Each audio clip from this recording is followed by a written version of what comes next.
Hey guys, it's Nick, and I'm coming at you today with the first official remote collection update number 1.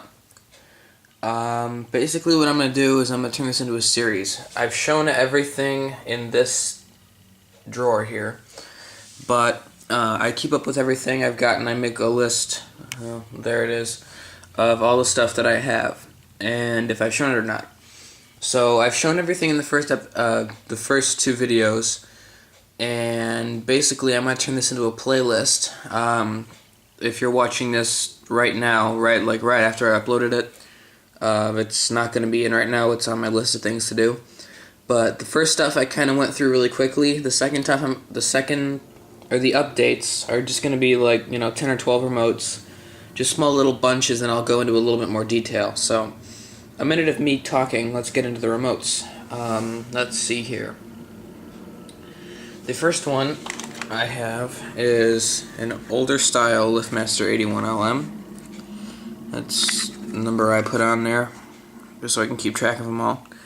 Made in February of 1997. It's the 81LM. It has the green LED, and still quite a good click on it. So yeah, it came with a clip. Well, actually, no, it didn't. The Sears remote that I had, the Sears billion code, I can't find that. I don't know what I did with it, but this was a clip off of it. So yeah, it's a nice remote. I like it. Next, we'll go to the other one, this 81LM. It is also the other style, but the button is in not the greatest shape. I bought this off of eBay, I think for like 12 bucks, no, I think like $5, which plus shipping, that was like 7 something. This one was made in February of 1996. So, it's the 81LM, and it's kind of weird. This one is 96, this one is 97. Same month, they're probably like exactly a year apart. So yeah, this one, what the guy said in the eBay auction is he had this on his dashboard, and it was hot. Apparently, he went to go open the garage door, and he hit the button right about there. That's the lowest spot on the remote. And he got melted plastic all over his finger, which is weird because this button is pretty white compared to the old one, the older one. But anyway, so yeah, he hit the button, and thankfully the case, the black part, is fine. It's just the button that's really screwed up. But hey, the remote still works. It doesn't have a click anymore. It's been used down. But I mean, it's a pretty okay remote. Let's see, what else have I got? I have this Liftmaster 91LM with the amber LED. Liftmaster Security Plus. Oops. Yeah, I don't know how that happened. It's got the clip. This one's actually original. Made in, what is that, July of 97? I think so. I'm too tired to remember. It's a 91LM. Chamberlain Group Incorporated, Elmhurst, Illinois. Doesn't have much of a click. One thing that I've noticed with these 91LMs is the LED tends to stay on for a little bit longer after you let go of the button. See how it kind of dims as opposed to the straight shut off that you get?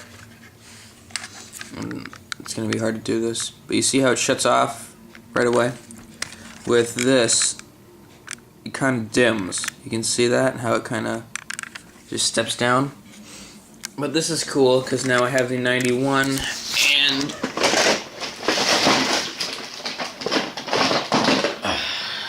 and the 96. This one still has a click. I got this one brand new in the box. I don't have the box for it, unfortunately. I don't remember what I did with it. But yeah, it's a pretty good remote. I like it. I'll use it if I ever find something to use it with. Okay, one more Liftmaster remote. You've seen this one before. This is the 895 Max. yeah, the middle LED went out. It's nothing big. I've already taken it apart and tinkered with it a little bit just to check it. All I have to do is resolder the LED. So I'm going to get to that one of these days. It's also on my list of things to do. It's a great remote. I love how it's compatible with pretty much every Chamberlain that has a learn button. Chamberlain made opener that has a learn button. And it's nice. I like how it looks compared to the 373. I mean, I just like the color contrast, the difference. So now I'm gonna step into Stanley's. I have a Stanley Lightmaker 1079, I think. Yeah. Made in 1987. It's a great remote. You know, you got the door button and secure. Stays on for a couple seconds after you let go of it. About a second. There's a good shot at the logo. Same one that's on my Lightmaker.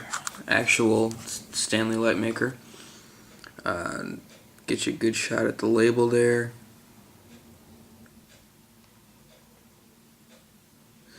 Alright, yeah, it's a pretty great opener. It's 10 dip switches in binary.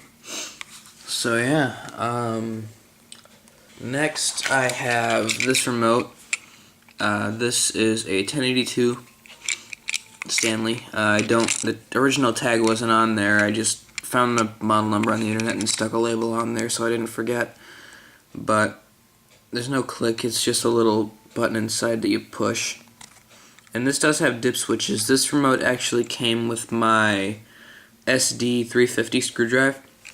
That's another opener that I need to film. It's getting into the winter time and I am not really going to feel like going under the crawl space and digging out my openers.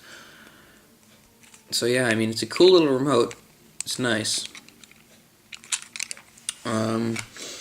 Okay, two more Stanleys. Let's see. I managed to win on eBay both of these. These are Stanley Digital remotes. This one has the cut wire coating, this one has dip switches. But this one, the label's kind of messed up. This one is a 1044, made in 1987, just like the Lightmaker remote. Doesn't have an LED.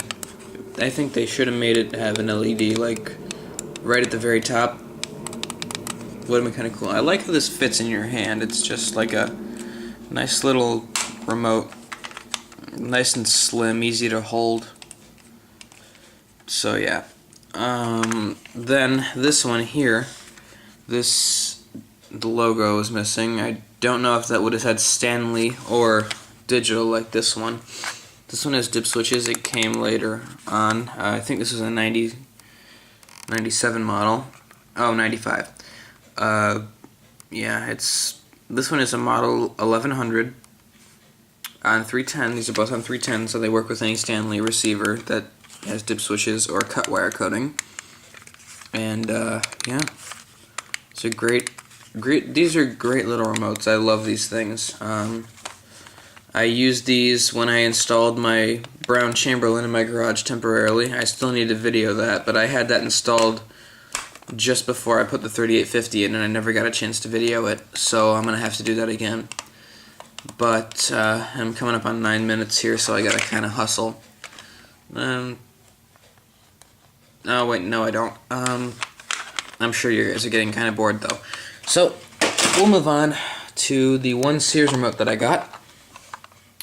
This one is a 139, I want to say 53758. I feel like that's an opener model number, so I'm just going to look at the back. Oh, 53708. I was close. I think I said 53758. Anyway, this is the single button remote that has the red LED. It's a nice logo. This one has the boxed in Sears logo with the red stripe. This is a pretty great remote. The original tag wore off, but you know, it's a good size remote. Nice and bulky. Feels good. Looks like a tumor on your visor, however. But, you know, that's how these were back then, you know? It's kind of cool, actually, how big and bulky these things were. Yeah, it's got the wire clip. Okay. Now I'm going to move into Genies. I've got two things to show you. The first one here is in the original box. As you can see here, it says lift the door, sesame, secret tone. It looks like Genie color, Genie light alarm, and Cryptar on the packing tape. We have a Genie AT85 that clicks. I had to do that. I'll explain more later. The AT85 and the original instructions and the receiver. This is the Genie model AC85 aftermarket Cryptar 2 digital control receiver. Well, I shouldn't really say aftermarket. It uses the Genie 3-tab stuff, but yeah, I mean, it's pretty cool. It uses hang on a second, let me see if I can pull this cover off with one hand. Yeah. No, I have my dip switches set.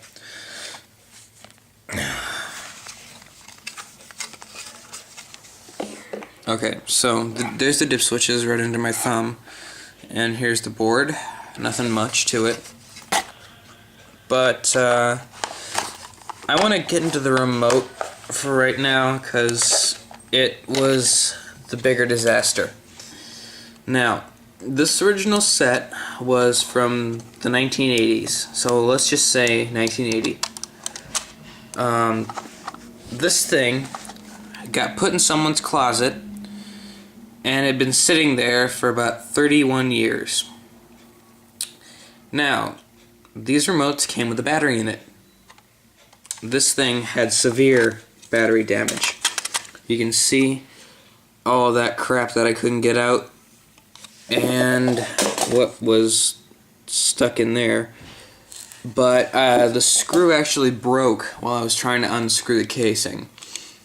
And you can see I had to trim that little standoff there to make room for the push button switch.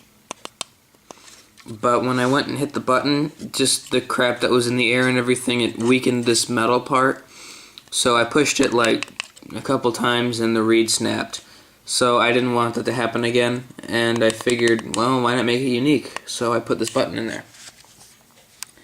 That was off of my the board that I had out of that old 912 remote that I tried to turn into an IntelliCode. So yeah, that's why I was holding this together with that rubber band.